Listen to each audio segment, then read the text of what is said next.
Welcome back, beautiful people, to the show where we read real stories from real humans and question whether evolution is actually going in the right direction. Today we've got 5, count 'em, 5 stories that made me put down my coffee, stare at the wall, and whisper, "Why?" Grab your snacks, buckle up. Let's dive in. So, picture this.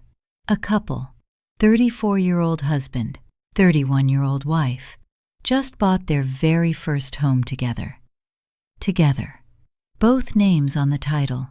Both wallets equally emptied. A genuine team effort. They throw a dinner party to celebrate with his family and friends. Lovely occasion. Good food. People are touring the house, complimenting the countertops. You know how it goes. Then, the husband stands up and launches into what I can only describe as a one-man TED Talk about his personal sacrifice. How he worked extra jobs. How he saved for years. How he found this house, my house this, my house that. His family is nodding. His friends are impressed. He is thriving. Meanwhile, his wife is sitting right there, at the table, in the house, that she also paid for. She finally goes, "Hold on," and very calmly explains to everyone that it is, in fact, their house. Joint purchase, equal contribution. She even offered to show the legal documents, right there at dinner. Documents. Ma'am is built different. The husband went silent, then excused himself to the bathroom for 40 minutes. 40 minutes. Sir, the bathroom break was longer than most job interviews. What were you doing in there? Filing an appeal? He came back. Guests had left. Wife said goodbye alone, and then he blew up at her, asking what she could possibly gain by correcting him. Brother. She gained accuracy. She gained the truth.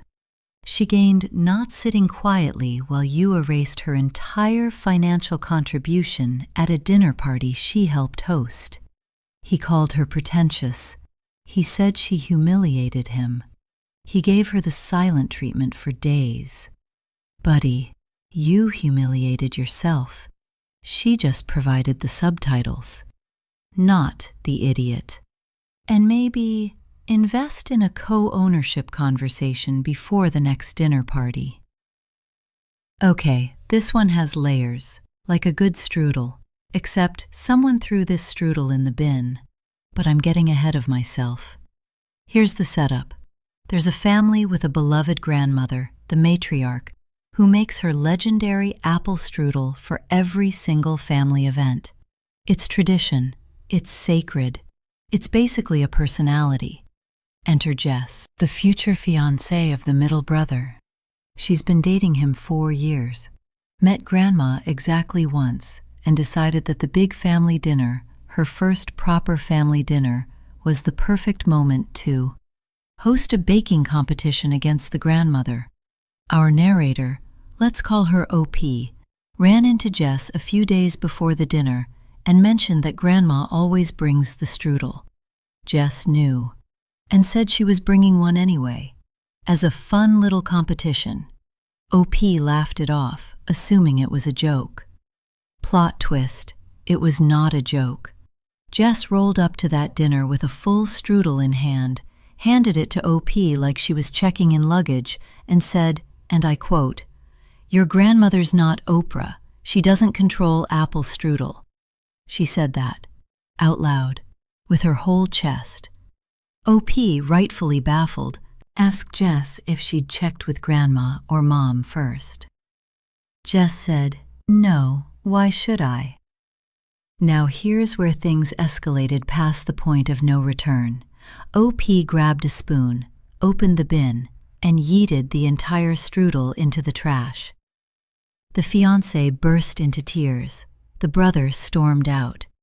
Half the family took OP's side. The other half, well, They'll sort it out at Thanksgiving. Look, was throwing it away necessary?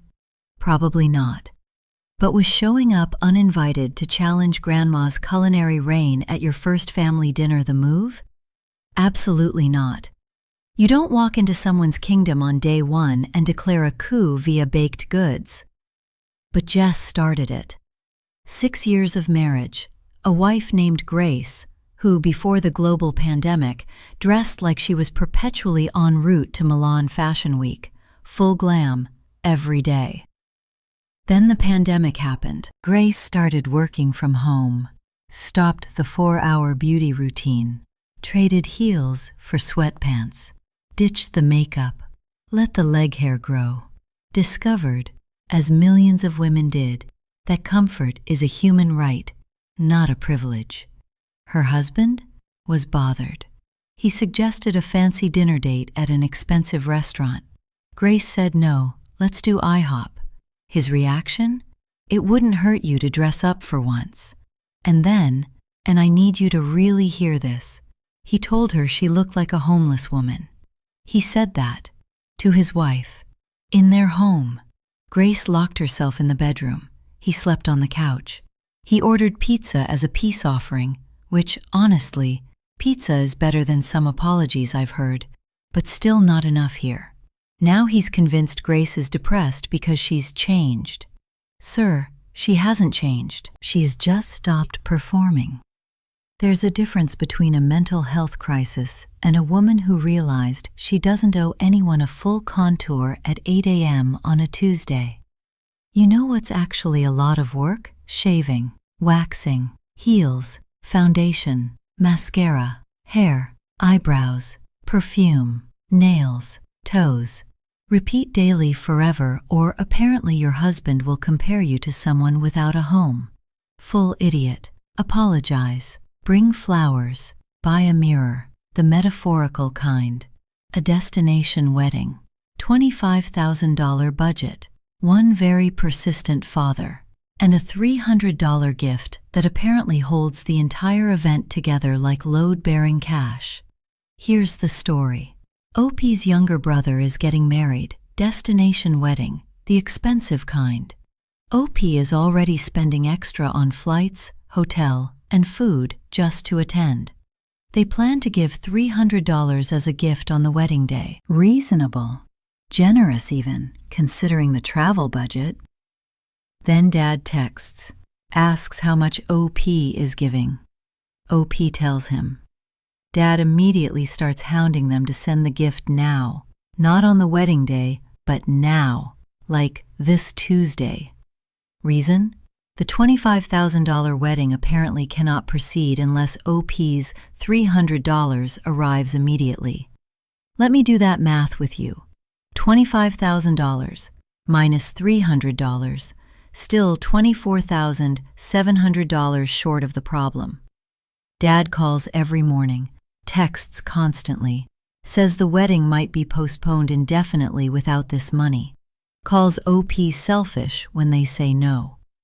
OP, wisely, hasn't bought their plane tickets yet because, and this is a direct quote, things in my family always get shifted around at the last minute, which is both a red flag and a survival skill. There are only two logical explanations here. 1. Dad is running some kind of gift advance scam and the money will vanish into the void. 2. This wedding was planned on vibes and a prayer, and $300 is somehow the keystone. Neither is OP's problem, not the idiot. Block the texts. Send a card on the actual wedding day, if the wedding actually happens. Saving the most unhinged for last. You ready? Okay. Our narrator is 27, pregnant with her first child, married to a 32-year-old man who I can only describe as a case study in questionable priorities. Her friends and family throw her a beautiful baby shower. Gifts pour in, essentials, clothes, diapers, books, pajamas, baskets. All the things you need to care for a tiny new human. She stores everything carefully, goes to sleep happy, wakes up the next morning.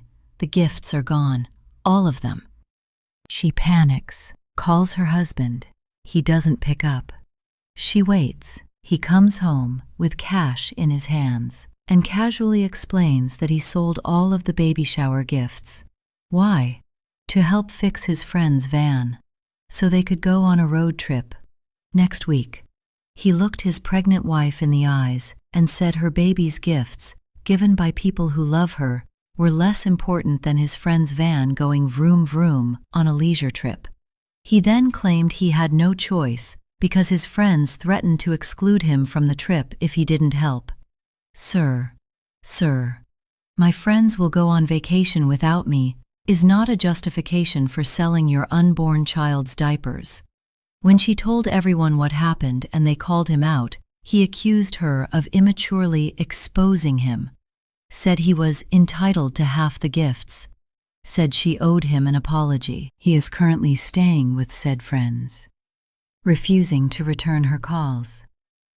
She asked if she was the idiot. Baby, both the one coming and the one already in the house. No, you are not. Get a lawyer, get a support system, and get him out of the house before the baby arrives. And there we have it, folks. 5 stories, 5 reminders that sometimes the wildest fiction is just a Tuesday for someone. If you made it to the end, congratulations. You have survived this journey through the human condition and come out wiser on the other side. Drop a comment below. Which story had you the most speechless?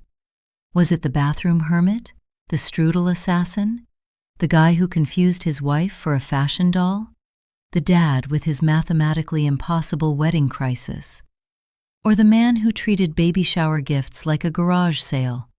Let me know. Like if you enjoyed. Subscribe if you want more. And remember, before you make a big decision, just ask yourself one simple question.